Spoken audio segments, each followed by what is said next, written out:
translasi merupakan satu jenis transformasi. Dia ada beberapa jenis transformasi yang lain.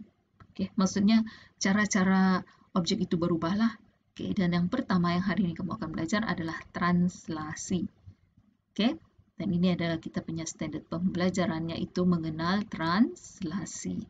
Translasi merupakan pemindahan semua titik pada suatu satah mengikut arah yang sama dan melalui jarak yang sama. Translasi ini dia berubah dari satu tempat ke satu tempat, tetapi arahnya sama. Di bawah suatu translasi, objek dan image mempunyai bentuk, size, dan orientasi yang sama. Kalau dia di bawah satu translasi, yaitu bentuk mesti samalah. Kemudian arah dia, yaitu orientasi orientasi ini maksudnya arah lah, ke kiri, ke kanan, ke atas, ke bawah pun sama. Dia punya bentuk mesti sama, size mesti sama.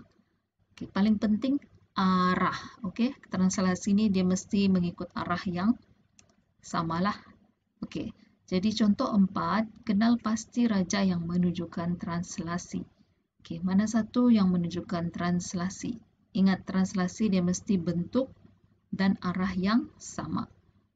Kalau tengok ini anak panah nih, dia bergerak dari sini pergi sini, bentuknya sama dan arahnya juga sama. Jadi ini adalah translasi. Sebab bentuk, size, dan orientasinya sama. Orientasi ini arah. B pula, bentuknya sama, size-nya sama, tetapi orientasinya tidak sama. Satu menghela ke sebelah sini, yang satu pula menghela ke sebelah kiri. Jadi ini sudah menunjukkan orientasi yang berlawanan kan? Jadi ini bukan translasi. Translasi mesti bentuk, image, size yang sama dan orientasinya juga sama.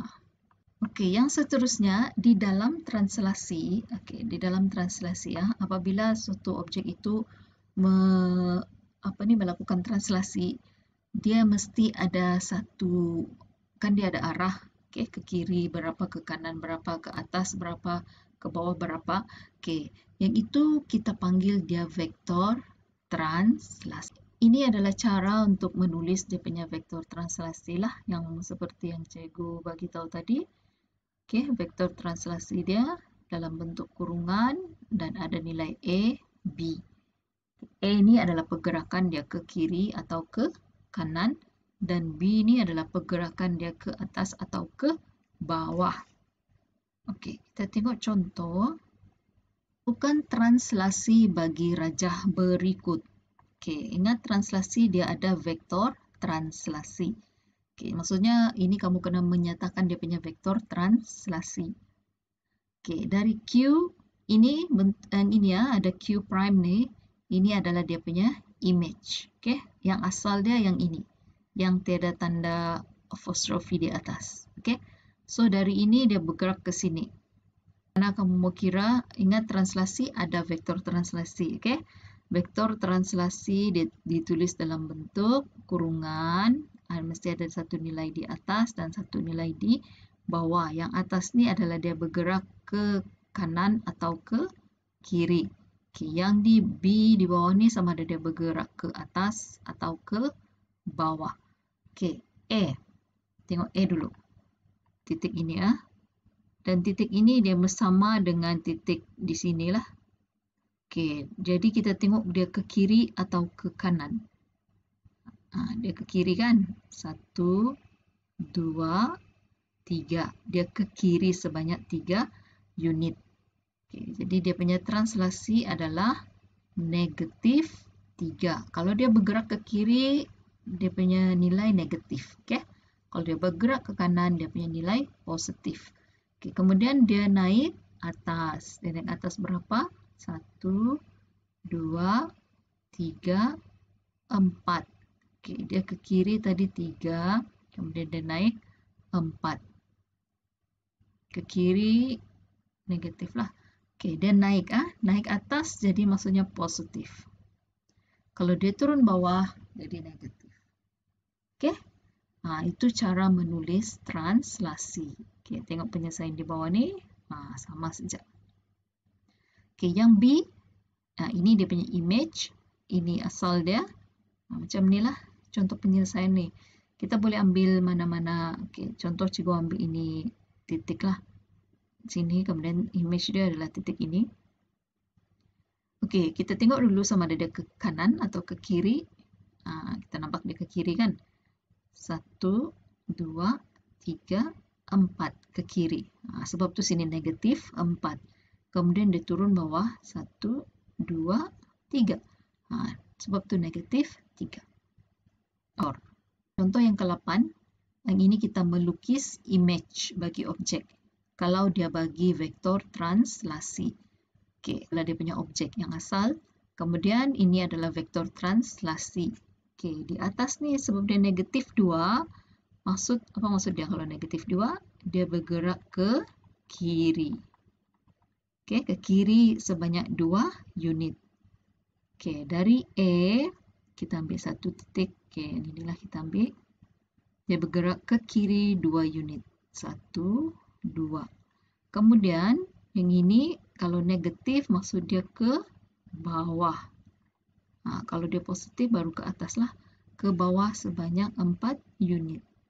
1, 2, 3, 4. Okey, jadi titik image yang ini ni di sini. Okey, kemudian kita lukislah bentuk dia sama seperti objek. Okey, kita lukis saja. Okey, jadi inilah A prime. Inilah dia punya image. Yang ini positif 3 kan? Positif ketiga maksud dia bergerak ke kanan 3. Kemudian ini negatif 1 maksud dia bergerak ke bawah 1 unit. Okey, ke kanan 3. Okey, kita ambil mana? Okey, kita ambil inilah. Titik ini. Kamu boleh guna mana-mana titik, okey? Ke kanan 3. 1, 2, 3. Kemudian ke kiri 1. Ke kiri. Kemudian ke bawah 1 unit. Okey, di sini. Jadi sini titik ini. Okey, kemudian kita lukis balik sama seperti mula dari inilah. Ini. Kemudian kita lukis balik seperti objek. Ini jawapan untuk B. Yang ini pula jawapan untuk A. Seterusnya pula, okey, kalau dia bagi dalam bentuk gambar, kita senanglah mau tentukan di mana objek, di mana image dengan ikut dia punya vektor translasi. Tetapi kalau dia tidak bagi bentuk untuk lukisan, dia bagi koordinat saja, kita boleh juga cari dengan menggunakan formula. Cara untuk menentukan image kalau dibagi vektor translasi, okey, adalah dengan menambah. Okey, kita tambahkan koordinat bagi objek tambah dengan dia punya vektor translasi. Ini adalah objek, koordinat objek dia. Jadi kalau kita mau tahu dia punya koordinat image, kita tambah saja X tambah dengan A, kemudian Y tambah dengan B. Jadi kita akan dapat koordinat bagi image.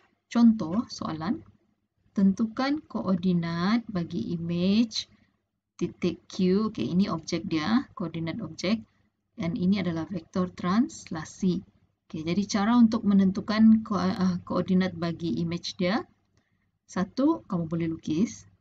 Okey, tapi bila lukis, dia ambil masalah, kamu kena cari kertas graf, lukis skala, kemudian lukis titik lagi. Okey, ini sangat membuang masa. Okey, jadi kita guna rumus sahaja, iaitu kita akan menambahkan. Okey, kita tambah sahaja image koordinat bagi objek dia, yang ini 3, kita tambah dengan negatif 5. Okey, 3 tambah negatif 5. Kemudian 1 yang Y ni kita tambah dengan 2. 1 tambah 2. Jadi kita dapat 3 tambah negatif 5 dapat negatif 2. 1 tambah 2 kita dapat 3. Jadi ini kita dapat sudahlah koordinat bagi image bagi titik Q. Tapi kalau dia bagi image, dia suruh cari objek. Oke, ini terbalik. Yang tadi, kalau kita mau cari koordinat image, kita tambah. Tapi kalau kita mau cari koordinat bagi objek, kita akan tolak. Oke, kamu tengok contoh terus. Oke, ini dia bagi ini adalah dia punya image. Oke, ini ya, ada A prime. Kalau ada prime begini maksudnya image. Dan ini adalah vektor translasi. Jadi dia suruh cari koordinat bagi objek. Jadi kita akan tolak. Oke, X tolak dengan yang di atas nih. Negatif 6 tolak 3. Oke, ini nah, negatif 6 tolak 3. Kemudian 1 tolak negatif 2. Oke, jadi kita dapat negatif 9, 3. Nah, ini koordinat bagi objek. Kemudian B, 9, 0 dengan 3, 2. Nah, jadi dia punya koordinat objek adalah, kita tolaklah. 9 tolak 3. Kemudian 0 tolak negatif 2. Jadi ini adalah dia punya koordinat bagi objek. Nah, kalau mau cari koordinat bagi image, kita tambah dengan vektor translasi. Tapi kalau kita mau cari koordinat bagi objek, kita tolak. Dan kalau kita mau cari vektornya pula, dia bagi image dan objek. Oke, jadi kita akan tolak. Kalau dia bagi koordinat image, oke, macam ini kan contoh nih. Koordinat bagi image dan ini adalah objek. Tentukan translasi. Nah, jadi ini kita mau mencari dia punya vektor translasi. Oke, jadi kita akan tolak koordinat X bagi image dengan koordinat X bagi objek. 3 tolak 2. Oke, 3 tolak 2. Kemudian Y dengan Y. 6 tolak 9. Jangan terbalik. Oke, mesti image tolak objek. Oke, jadi 3 tolak 2, 1, 6 tolak 9, negatif 3. Oke, jadi inilah dia punya vektor translasi. Nah, vektor translasi ingat dia punya bentuk dalam bentuk ini kan? Sini A, B, atas, bawah. Bukan bentuk yang ini ah. Kalau ini adalah koordinat X, Y. Nah, ini koordinat X, Y. Yang ini vektor translasi. Oke, dia tidak sama. Oke? Boleh bezakan ah? Itu. Jadi itu sahaja hari ini. Kamu yang pertama tadi, kalau kita imbas semula, kamu mengenal transformasi. Oke, cikgu buat rumusan. Oke, transformasi itu dia mesti berubah. Oke, dia berubah arah, berubah orientasi, tetapi mengekalkan dia punya rupa bentuk. Oke, baru dia dikatakan transformasi. Oke, dan yang seterusnya adalah kongruen. Nah, kongruen nih, bentuk tuh dia mesti size dan dia punya bentuk mesti sama, tidak boleh berubah. Bukan boleh berubah, tetapi bentuk size mesti sama. Oke, baru dipanggil kongruen. Oke, kemudian jenis transformasi yang kamu belajar hari ini yang pertama adalah dalam translasi dia mesti ada arah dan juga bentuk serta size lah, dia mesti sama. Bentuk, size dan dia punya arah yaitu orientasi dia mesti sama. Oke, baru dikatakan dia ada translasi. Dan translasi dia punya arah pergerakan itu kita tulis dalam bentuk vektor translasi. Dan vektor translasi kita tulis dalam bentuk AB, atas bawah. A ini adalah dia bergerak ke kiri atau ke kanan, B pula dia bergerak ke atas atau ke bawah. Dan seterusnya pula kalau diberi koordinat, koordinat bagi objek dan vektor translasi. Dan jika kamu ingin mencari koordinat image, kita akan tambah koordinat objek dengan translasi. Dan bila kita mau mencari koordinat bagi objek pula, kita akan tolak. Image tolak dengan translasi. Dan jika kita ingin mencari vektor translasi pula, kita akan tolak koordinat image dan objek. X tolak X, Y tolak Y. Oke, itu sedikit rumusan lah. Oke, so itu sahaja hari ini. Selamat belajar dan jika ada masalah boleh tanya cikgu selepas ini. Assalamualaikum.